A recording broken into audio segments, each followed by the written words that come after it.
ए डंगाटा भासी जाऊँगी नाउरीटा को कंट्रोल कर नियंत्रित कर समस्ते चित्कार कर समस्ते देखुं अल्प समय पर मृत्यु को देखुं आसिक जन भाई जाए आसिक ठाकुर पाखे पहुँचिक कहते ठाकुर गोटे डंगाटा अनियंत्रित होगी चली सी यात्री मैंने ये भाव चित्कार कर मृत्युर आशंका कर ठाकुर कहते बचेगा पड़ो ठाकुर किभली बचेबू ना गोटे बड़ दौड़ी नहीं जाओ से नदी कूल जो गछ अच्छी से गछ दिहर दौड़ी बांधिदेव पहरिकी जीव डंगार मंगरे बांधिदेव जड़े भाई जाइए ठीक से करते आश्रम दौड़ी नहीं जाती गछटे रही नदी कूल दिहर बांधिक पहरिकी जाइए डंगार मंगरे बांधि ये मंगरे बांधिदेला बेलू डंगाटा जमी खसी जाऊला भासी जाऊला डंगाटा टाणी रहा और आस्ते आस्ते डंगाटा कूल आसिक पहुँचे समस्त यात्री मैंने ओह्लैले समस्त जीवन रक्षा होगा ठाकुर पाखे आसिक भाई मैंने कहते ठाकुर बहुत लोक बंचीगले ठाकुर हसी देखिए कहते यार ये जो गछटा थिला आई जो डंगाटा भासी जाऊला ये लोक चित्कार कर गछ शुणुला ये डंगा भासी जाऊँगी लोक देखुला डंगा गछटा देखुला कि गछटा कहीं रक्षा कर भाई मैंने कहते सहज कथा जे ये डंगा सहित गछ संयुक्त हो नाला ये दौड़ीटा बांधि देवार सहित संयुक्त है ठाकुर कहते संयुक्तटा यही हूँ फर्च्यून आम मैंने कहू कौन ना गोटे असुर बोली गोटे संप्रदाय थी गोटे श्रेणी थी ये असुर हूँ कौन ना जो मैंने डिवाइन प्रम्पटिंग को मिस करती ईश्वर जो सुर रही जो ताल रही से ताल को जो मिस करती कहुए असुर कहुए बेताल तेणु परम पुरुष जिते आसती ताल जो रही से ताले चलवा जो सुर रही जो ट्यूनिंग रही डिवाइन प्रम्पटिंग रही डिवाइन प्रम्पटिंग की मनुष्य बुझा तेणु श्री श्री ठाकुर अनुकूल चंद्र होते विश्वर सर्वश्रेष्ठ वक्ता आमे माने प्रत्येक हूँ श्रोता श्री ठाकुर अनुकूल चंद्र जीवदशा कौन सी गोटे जिनस भी बाद देना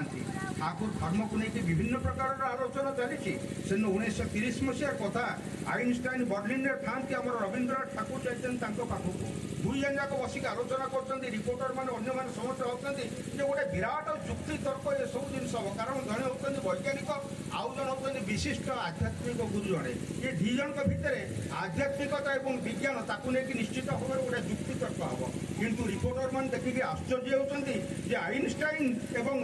रवींद्रनाथ ठाकुर जो आलोचना चली से आलोचनार उत्कर्षटा बाहरी जो जिन से दिन आइनस्टाइन कहते without religion science is blind and without science religion is land तेणु यही जो आध्यात्मिकता एवं ये जो आम मान रही विज्ञान रही विज्ञान तार चरम समन्वय देखा पुरुषोत्तम श्री श्री ठाकुर अनुकूल चंद्र भितर ठाकुर अनुकूल चंद्र जो 1888 मसीह गोटे दरिद्र ब्राह्मण परिवार से जन्मग्रहण करते माँ संबल नाला जे छुआटा को मुठा खेल दवापाइका एभली गोटे दारिद्रतार पशाघात निष्पेषित होता परम पुरुष श्री श्री ठाकुर अनुकूल चंद्र बाल्य जीवन बाल्य जीवन को जब आम मैंने देखा आम मैंने भावु आम मान दुखर कथा आम मान अभाव अनाटनर कथा कहू किंतु ये पुरुषोत्तम श्री श्री ठाकुर अनुकूल चंद्र बाल्य जीवन को जब आम मैंने समीक्षा करवा एक्टिवेट देखा अवलोकन करवा देखा आमठू से केते गुण दरिद्र थे तार प्रकार निजता ना तेणु ये दरिद्र ब्राह्मण परिवार से जन्म नहीं जो सन्तान आज तार पूजा भारत वर्ष भारत वर्षर सरहद को अतिक्रम कर आज विश्वर 65टी स्टेट तार विजय वैजयंती उड़े तार एकमात्र कारण हूँ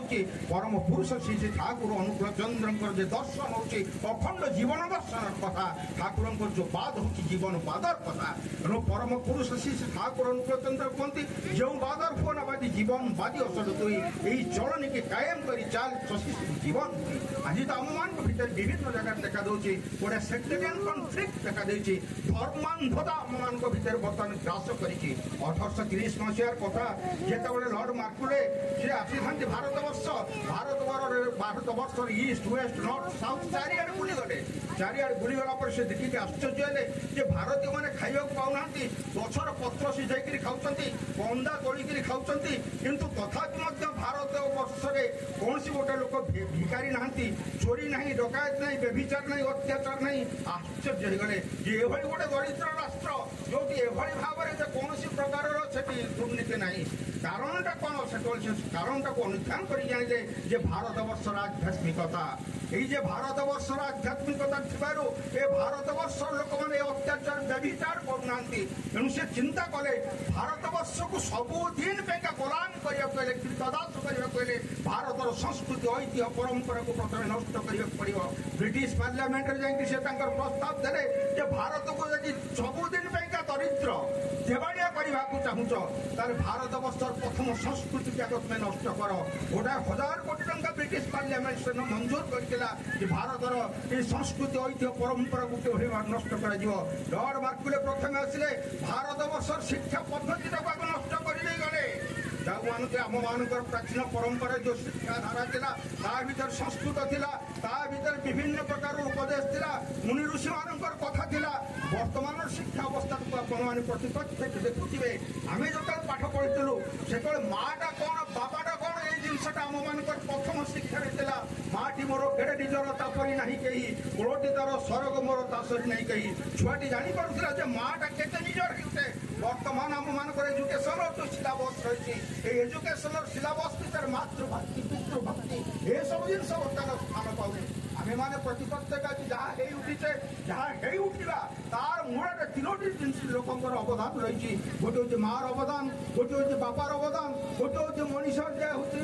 ଲିଭିଂ ଆଇଡିଆର ଅବଦାନ। ତେଣୁ ମଣିଷ ଯଦି ମାଆଙ୍କୁ ଉପେକ୍ଷା କରେ, ମଣିଷ ଯଦି ବାପାକୁ ଉପେକ୍ଷା କରେ, ମଣିଷ ଯଦି ତା ଜୀବନରେ ଲିଭିଂ ଆଇଡିଆକୁ ଆଭଏଡ୍ କରିକି ଚାଲେ ଏ ଦେଶ ଏ ସମାଜ ଏ ମଣିଷ କେବେ ବି ମଧ୍ୟ ସେ ଅଦୂର ଭବିଷ୍ୟତରେ ସେ କେବେ ବି ମଧ୍ୟ ସୃଷ୍ଟି ପାରିବ ନାହିଁ। ଯାହାକି ଆଜି ଆମମାନଙ୍କର ଭାରତବର୍ଷର ଅବସ୍ଥାକୁ ଆମେମାନେ ପ୍ରତିପକ୍ଷ ଆଜି ଦେଖୁଛେ। ଶ୍ରୀ ଶ୍ରୀ ଠାକୁର ଅନୁକୂଳ ଚନ୍ଦ୍ର କହୁଛନ୍ତି ଯେ ମା ଯେତରୁ ଆଣିଲା ବହି ଅସ୍ତିତ୍ୱର ଜୀବନ ଧାରା, ପିତା ଯେତରୁ ଆଣିଲା ବହି ଅସ୍ତିତ୍ୱର ଜୀବନ ଧାରା, ମାଟି ତାକୁ ମୁକ୍ତ କଲା ସତ୍ତା ହେଲା ଜୀବନ ଧାରା। ଆଜି ଆମମାନଙ୍କ ଭିତରେ କେତେ ଯେ ଜ୍ଞାନୀ ଗୁଣୀ ଲୋକ ଆମେମାନେ ଅଛେ, ଆମର ପରିଚୟ ଦଉଛେ। ଏ ପରିଚୟଟାର ଭିତରେ ରହିଛି କ'ଣ? ଏ ପରିଚୟ ଭିତରେ ରହିଛି 2 ଜଣଙ୍କର ମିଳନର ସମ୍ବେଗ ସିଏ ହେଉଛି ମୋର ପିତା ଏବଂ ମାତା। এই 2 ଜଣଙ୍କର ମିଳନ ସମ୍ବେଗ ଭିତରେ ଆମେମାନେ ପ୍ରତିପକ୍ଷ ଜନ୍ମ ନେଇଛେ। ତେଣୁ ଏଇ ଯେ ମାଟି ଦୀର୍ଘ 10 ମାସ କାଳ